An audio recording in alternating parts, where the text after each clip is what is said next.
Hi there, and welcome to the OMT training PowerPoint on hypertension. Now, I'm going to ask you a serious question. Are you taking blood pressure readings with all of your new patients? If you're not, why aren't you? I, as a clinician, advise all of my students that on all new patients, they should do blood pressure testing. Get it in as a standard part of your new patient pro forma. It gives you a really good indication of that person's underlying health. And if you're seeing patients for a long period of time, maybe years even, you can monitor it every 6 to 12 months. You as a primary healthcare professional are probably going to pick up someone's hypertension or increased blood pressure faster than the medics will do, because you may be seeing these patients on a more regular basis. Especially in the UK, it's very challenging to get appointments with general practitioners these days. It can be very hard. But, as a primary healthcare professional, as an osteopath, physio, chiro, or manual therapist, massage therapist, you have a duty of care to your patients.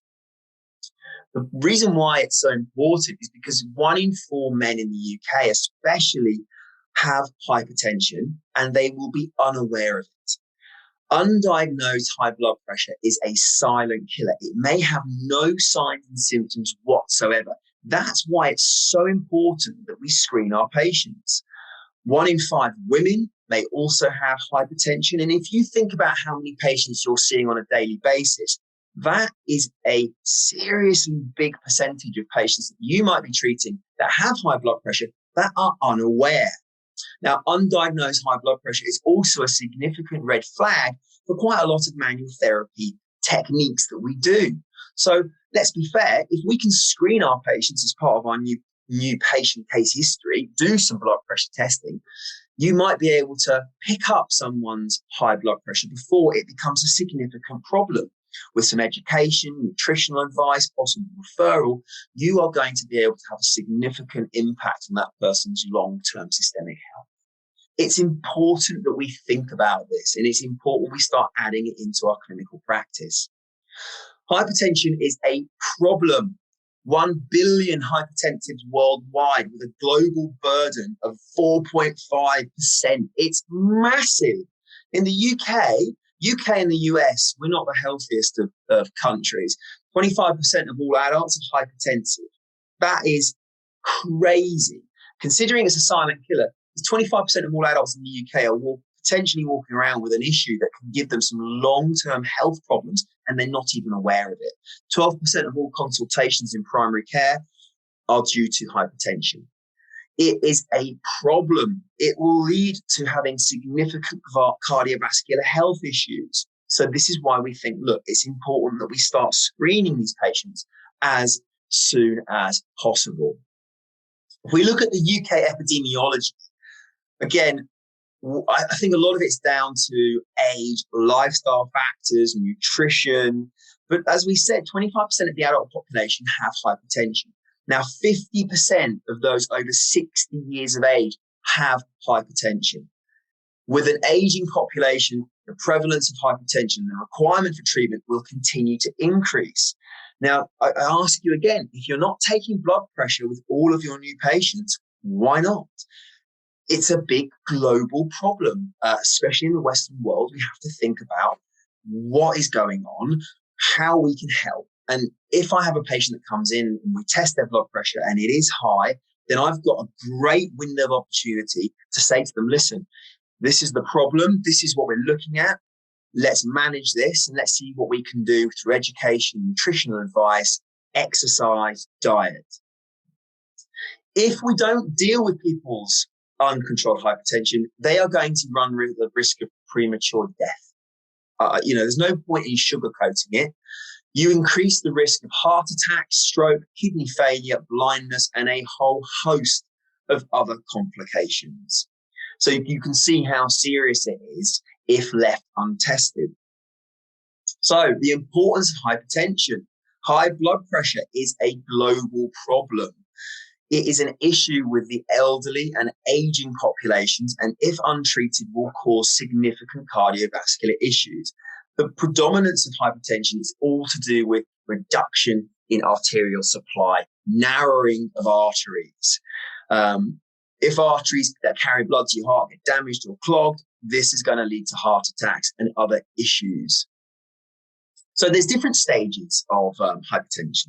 Stage 1, stage 2, and stage 3. Now, we've put some information in the subsequent PDFs for you to have a little look at in more detail. Nice guidelines from 2019 look at optimal blood pressure ranges, okay? Normal, sort of 120 over 80. Now, although these are changing a little bit because as we're sort of progressing, blood pressure is sort of rising a little bit. But obviously, we look at normal, high normal, grade 1, 2, and 3, and then significant issues with hypertension at the very high end. So I say to my patients, look, let's not worry about it. Let's not get too concerned. Let's measure the blood pressure. Let's see where we are. If it's on that higher end, we can monitor.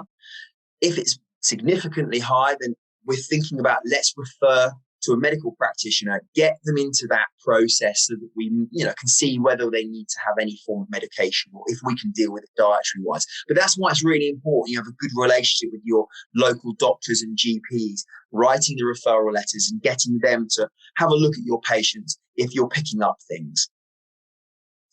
There are many, many causes of hypertension. You can have issues with lifestyle factors, drinking too much, excessive drinking, smoking, being overweight, not doing enough alcohol, dietary issues. So as your patient is walking into your treatment room, you're judging. We judge our patients, not in a negative way, but as they walk through the treatment room, I'm looking at that patient. I'm almost doing like an observation cardiovascular screening tool. They're coming in and they appear to be overweight, out of breath. And I'm not talking to just run for the treatment. If they look unwell, if they look unfit, then these are all going to be sort of little ringing bells in the back of my mind thinking, are they predisposed to this? Part of my questioning alongside blood pressure testing, cardiovascular screening is going to be, what's your family history like? Do you have a family history of these issues? We can have secondary hypertension, which can be caused due to sort of hormonal issues. And again, we'd be referring patients back to their general practitioner who would probably be monitoring that anyway. We're more concerned probably with the stage 1 aspect of primary hypertension, which is the most prominent or prevalent that we're looking at. This is quite a nice visual image to do with untreated hypertension. You can see the normal heart wall thickness, and on the right, you can see a thickened heart wall due to significant atherosclerotic changes, plaque and artery buildup. You can see how hard the heart is going to be working to try and get blood around the body. Now, the issue here is that patients may be having these problems and they may be completely unaware of it. That is that's a concern for me. That's what I say to my patients. It is a silent killer. That's why I do blood pressure testing as part of my new patient screening at all times. Now, diagnosis and referral is really important. Look, I don't tend to diagnose in clinical practice. I don't turn around to my patients and say, you definitely have this, because to be honest, I'm not sure and I wouldn't put my mortgage on it. So for me, what I say to my patients is, look, we're going to do a blood pressure test. We're going to look at where you are. We're going to do it over several times. We're going to monitor it down. If it's a bit high, I'm going to turn around and say, look, I'm going to write you a letter, go to your GP. It may literally just be you've been rushing for the appointment, et cetera, and then we can get it tested. But if they are presenting with significantly high blood pressure, we're looking at 140 over 90. Again, we repeat the test along the blood pressure guidelines, but think about referring that person. I always say to my patients, look, I'd rather be wrong. I'd rather refer you to the GP and be wrong than not refer you. And actually, there's something underlying going on. There's a problem. So you'll never be criticized for being cautious. You'll never be criticized for referring the patient for a second opinion. You will be criticized if you're cavalier and you'll go, don't worry about it. You've obviously just rushed into clinic. Don't worry about it. It's absolutely fine. So have a think about it. The conclusion of this whole process is hypertension is a global issue. It's massively undiagnosed. It's a huge burden on society, and the majority of patients walking around will not be aware that they have this underlying condition. Educate your patients. Think about lifestyle changes, nutritional advice, exercise. These are hugely important parts of the process. We're not just there to treat the patient for their MSK problem and then see you later.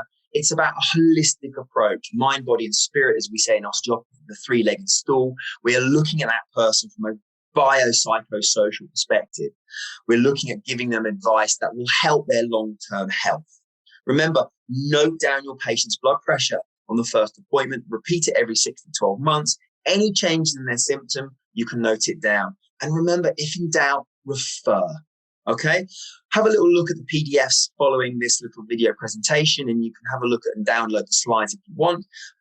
It's really important, guys, that we get across blood pressure testing should really be part of your new patient case history sheet. It's not difficult to do, but it's a really good way that we can start generally looking after our patients' overall general health.